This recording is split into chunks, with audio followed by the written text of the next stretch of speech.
127 in double overtime. James Harden with his 4th triple-double of the season. Meanwhile, the Clippers outplayed the Cavs at the Q with a 113-94 victory. LA entered this game 0-12 versus LeBron James teams on the road. Max, let's start with you. More impressed with the Rockets or the Clips? The answer is the Clippers. You got to give the Rockets credit. Stephen A., maybe you'll do that, but the answer is the Clippers because we all know what it is with Mike D'Antoni. Mike D'Antoni is an asset inflator.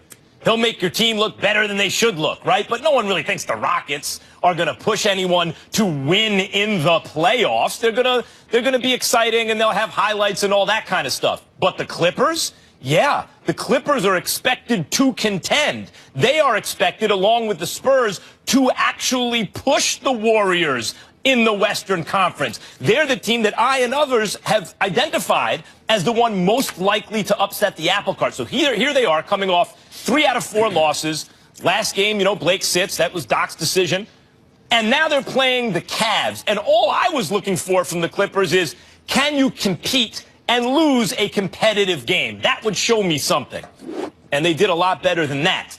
And I think that that is Doc Rivers getting that team focused on the task at hand, getting them to buy into a sense of urgency in terms of what the mission really is this year. And this game for them, Stephen A., was a litmus test. Forget about what conference you're in. It was a litmus test against one of the 2 elite teams that tells the team something about itself and its identity with a longer view toward the playoffs, something that this really wasn't for the Rockets against the Warriors. Completely disagree with you. If a litmus test is associated with the Clippers at this stage of a regular season game, then they are nothing that we thought that they were. They have Chris Paul, they have Blake Griffin, they have DeAndre Jordan, they've got Doc Rivers, they now have a bench. This is a championship contender. I don't give a damn what they did during a regular season game this early in the season, not to mention the fact that they had 3 losses, 3 straight losses coming into the game. So, you know, they were going to be fired up for a little bit, caught the Cavaliers napping. Fair enough. We got to remember, Max, I was in Cleveland last year in the regular season when the Cavaliers lost to Golden State by 43. 43. They got obliterated. But we see who the champions are right now. Let me get to Houston, because to me, I was more impressed with the Rockets. And here's why.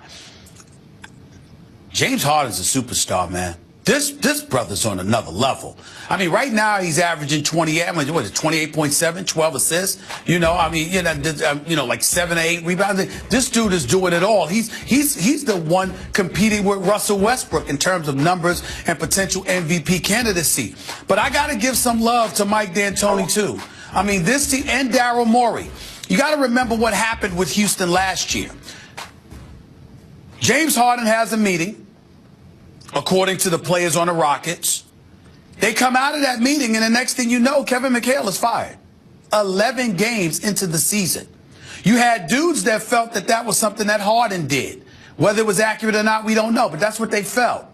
Then we see that before Dwight Howard was gone, he was being eased out of the offense. And not necessarily as much as in minutes, but more so in terms of touches and activity. James Harden was somebody that was believed to have something to do with that. Daryl Morey was on thin ice. Everybody knows this. So what do they do in the offseason? Dwight Howard's gone. Mike D'Antoni is brought in. Hands the point guard spot to James Harden. This is what we're going to do. Here's why. Because we believe we'll be more potent offensively, not to mention even more entertaining. And sure enough, they're both. They are more potent offensively. And they are more entertaining. And James Harden is an MVP candidate as far as I'm concerned. And this dude, Ryan Anderson, shooting about 40 to 42% from three-point range. You got him from New Orleans. He dropped 29 last night. Eric Gordon, we thought he was finished. And this dude's the second leading scorer on the team. Trevor Ariza can play some ball, okay? You know, this Clint Capella is active, and he's improved tremendously in terms of defensive and offensively. And with his activity, I'm looking at the Houston Rockets right now. And I'm saying, excuse me, I wouldn't call them the team to beat or anything like that. But Max, watching them, do you see anybody that can definitively stop them? Yes. When James Harden is coming down the floor as the point guard with the ball in his hand, and any given moment he can boogie on you or dish it off or take it to the hole and get to the free throw line where he's hit damn near 90%. They are no joke. No, they are no joke. I do see that. See, I knew this going into the season. This is what was going to happen, especially with Anderson opening things up for Harden, obviously. Though his defense is so bad, I don't see how you play him more than 20 minutes in the playoffs when the game does change a bit. And can you stop their offense? The D'Antoni offense is hard to stop. The problem is, as we all know, D'Antoni doesn't care about defense, and by the way, neither does James Harden, and that will be their undoing. He's doing better this year. James Harden's done better this year. He's doing better this year. When D'Antoni is coaching a team, and the best player especially is a guard who buys into D'Antoni's philosophy, Steve Nash, Jeremy Lin, James Harden, D'Antoni can really do his thing. And what is his thing? He can play a brand of basketball, particularly in the regular season, that's very high scoring, very fun to watch. Pundits will love it and they will laud him and the team because they enjoy watching the fast pace and everything like that. In the end, it might even advance in the playoffs, but it's not a true championship threat. The way I view D'Antoni, if I owned the team, is I would bring him in as an asset inflator. And that includes James Harden, who's a fantastic player. But D'Antoni will make this kind of team and that kind of player look better than they are. And if you're handling things properly and you're the Rockets, eventually you flip those pieces into actually great pieces. I'm not saying Harden's not an actually great piece, but some of the other pieces. And even Harden right now is a little bit overrated. And we knew that would happen going into the season. This was going to happen. It's happening. No, that's not what we knew. Here's the deal. I knew it. When you look, well, no, you didn't actually. But the point is this: when you look at the Houston Rockets, first of all, Harden is playing better defensively. Is he playing stout defense? No, he's got too many responsibilities. That's not what he's going to do. Patrick Beverley deserves a lot of credit because that dude is tenacious. He's a pit bull. He could be on my team any day of the week. Let's be clear about it. We've got a roster spot for Patrick Beverley, no doubt. But here's the deal. Here's the deal. The move to switch Harden to the point guard spot, where Harden has shown a willingness, not just a propensity, but a willingness to sit up there and dish that basketball. That creates a whole different kind of problems because usually he's holding the ball, he's dancing on everybody, he's doing all of this other stuff. This dude is moving the basketball, or he's in attack mode. That changes the dynamic of things in the West in this respect. We know that Golden State is elite. We know that San Antonio is elite. Who else can we definitively rely upon other than those two? That's why this gets so interesting. Because you can't say that. Clippers will beat the Rockets in the playoffs if it comes to that. Wait a minute. You can't say that because they might not face them in the playoffs and they might lose to somebody else beforehand. I'm sorry, Max. I'm sorry. You were living in LA how many years? 5.5. Oh, all right. Have you ever take your time? Hold on. When the Clippers played in the conference finals, not the NBA finals, the conference finals, take your time and tell me when that happened. I'll wait. When did they play? That would be never. That would be never in their history. Thank you. So my point is, don't tell me about what the Clippers are going to do. You and I had an argument before the season started about Harden being used as a point guard. My position was we both agreed that he holds the ball too much and it's too okay.